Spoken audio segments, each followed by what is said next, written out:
हमारे साथ मौजूद है साबिक सेक्रेटरी खारजा जौहर सलीम साहब। सर बहुत शुक्रिया आपके वक्त का। जौहर साहब, दावे तनाज़ात ख़त्म करने के और फिर दावे ये करना कि मुझे नोबल अमन इनाम मिलना चाहिए और फिर नए साल के आगाज़ पर ही एक नए तनाज़े को हवा दे दी है, किस तरह से देख रहे हैं इस तमाम सिनेरियो को? जी बिल्कुल, ये बिल्डअप तो इसका काफी अच्छे से चल रहा था। जब प्रेसिडेंट ट्रंप ने कहना शुरू किया था कि ये ड्रग ट्रैफिकिंग में इन्वॉल्व हैं और उनकी वेसल्स पे फिर अमेरिका ने जब स्ट्राइक्स करनी शुरू की थी, काफी सारी वेसल्स भी तबाह की थी, तो ग्रेजुअली इसको बिल्डअप कर रहे थे और बाद में तो उन्होंने कहना शुरू किया। पहले तो ये कहते ये सपोर्ट कर रहे हैं ड्रग ट्रैफिकिंग को, बाद में उन्होंने कहा कि he is the king pin, कि वो खुद करवा रहे हैं सब कुछ। तो उससे लग रहा था कि जाहिर है कोई एक्शन अमेरिका की तरफ से आएगा। तो ये जो एक्शन किया ये उसका पैरेलल है। 1989 में इन्होंने उस वक्त जनरल नोरिएगा को पेनिसुला में इसी तरह अमेरिका ने वहां से उनको कैप्चर किया था, फिर अमेरिका में लेके आए थे, ट्रायल एक हुआ था, फिर वो 40 साल की उनको कैद की सजा हुई थी उस वक्त। तो ये उसका पैरेलल है, लेकिन जाहिर है कि पनामा एक छोटा मुल्क है, वेनेजुएला तो एक बड़ा मुल्क है और दुनिया के सबसे बड़े ऑयल रिजर्व का मालिक है। इवन रशिया से और सऊदी अरब सबसे ज्यादा बड़े रिजर्व दुनिया में वो इन्हीं के हैं।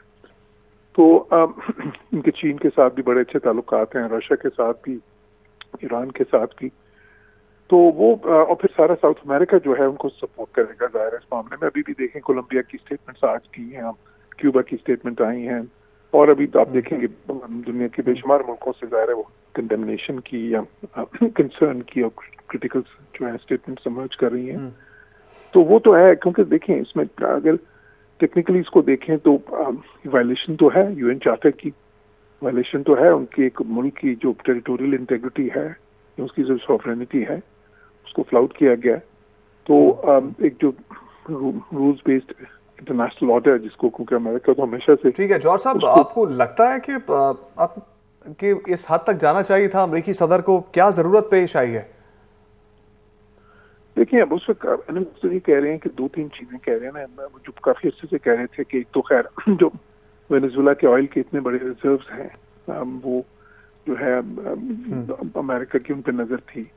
तो ट्रंप क्योंकि उनकी ज़ाहिर बिजनेस माइंडेड प्रेसिडेंट हैं और वो चाहते हैं, उनकी ख्वाहिश होगी कि वहाँ पे जो है ना अमेरिकन कंपनीज इन्वॉल्व हों, बिकॉज वो चाहते हैं, ये उन्होंने नेशनलाइज किए हुए हैं ना वेनेजुएला में जो सारा ऑयल की रिजर्व्स हैं, जो ऑयल है सारा वो नेशनलाइज है, तो वो चाहते हैं कि वो प्राइवेट सेक्टर में जाए, इसलिए वो अपोजिशन को सपोर्ट कर रहा था। अमेरिका तो देखें वेनेजुएला में वो जो है ना रिजीम चेंज तो बहुत अच्छे से चाह रहे हैं, वो तो ह्यूगो चावेज के टाइम से, फिर 2014 से जब से ये आए हैं, तो उस वक्त से जाहिर है इनके भी अमेरिका के साथ बड़े हॉस्टाइल रिलेशन हैं, तो वो तो अपनी जगह पे है। दूसरी जो है वो ये कि प्रेसिडेंट ट्रंप जो है उस चीज को दोबारा से एक किस्म का ले आए हैं, जो एक मनरो डॉक्ट्रिन था जो 19वीं सदी का, जिसमें प्रेसिडेंट मनरो ने कहा था कि ये जो है सारा जो सदर्न हेमिस्फीयर है इन टर्म्स ऑफ अमेरिकाज, तो ये हमारा स्फीयर ऑफ इन्फ्लुएंस है, तो इसमें हम जो है ना कुछ भी कर सकते हैं। तो वो उस वक्त से वो एक चीज चल रही है, लेकिन वो फिर बाद में वहाँ के मुल्क जब इंडिपेंडेंट हुए और सारे, और उन्होंने अपनी इंडिपेंडेंस असर्ट भी की अमेरिका के मुकाबले में भी, तो चीज खत्म हो गई थी। तो एक किस्म का दोबारा से ये इसको अमेरिका में इसको एक न्यू मनरो डॉक्ट्रिन भी कहा जा रहा है। प्रेसिडेंट ट्रंप का दोबारा से ये असर्ट कर रहे हैं कि हमारा बैकयार्ड है और इसमें हम चीजों को मैनेज करेंगे, तो वो है। लेकिन जाहिर है सर ये बता दीजिए कि वेनेजुएला के सदर और उनकी अहलिया को मुल्क से ही गायब कर दिया गया है, क्या वेनेजुएला की अथॉरिटीज का ये फेलियर नहीं है कि उनके अपने ही मुल्क से जो है वो उनका सदर और उसकी अहलिया जो है वो गायब हो जाती है?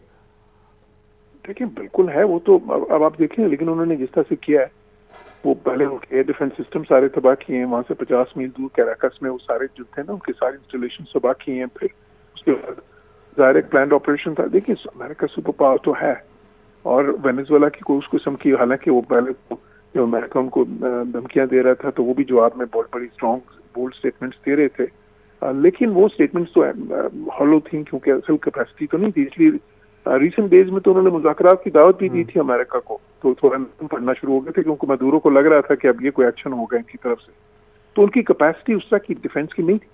दूसरी एक और चीज याद रखिए कि देखिए ये 70s में मिसाल के तौर पर जब अमेरिकन ने वहां पे वो अपने हॉस्टेजेस छुड़ाने की कोशिश की ईरान में, तो वो फेल हो गए थे। उस वक्त की टेक्नोलॉजी डिफरेंट थी। आज जो है ना, जिस तरह इसराइल ने भी ईरान में जो किया, अमेरिका ने ईरान में जिस तरह से किया, इसराइल ने जिस तरह हिजबुल्लाह के लीडरशिप को जो है जहाँ जहाँ पे उन्होंने देखे उनको असैसिनेट किया, और जिस जदीद टेक्नोलॉजी के इस्तेमाल से किया, या हमास की जो लीडरशिप थी, और फिर देखें ईरान में जिस तरह से फिर वो असैसिनेशंस किए उन्होंने, उनके टॉप जनरल सारे।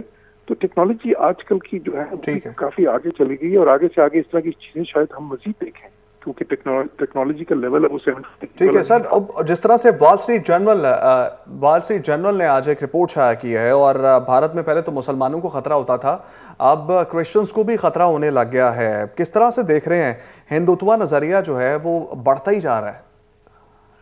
बिल्कुल, मैंने वॉल स्ट्रीट का वो आर्टिकल देखा है। देखें, वॉल स्ट्रीट जर्नल जो है वो बहुत ही एक रिस्पेक्टेड जो है जर्नल है दुनिया का। ये और फाइनेंशियल टाइम्स, अगर हम इकोनॉमिक जर्नल्स की बात करें तो ये दुनिया के सबसे बड़े हैं, सबसे मुतबर तरीन है।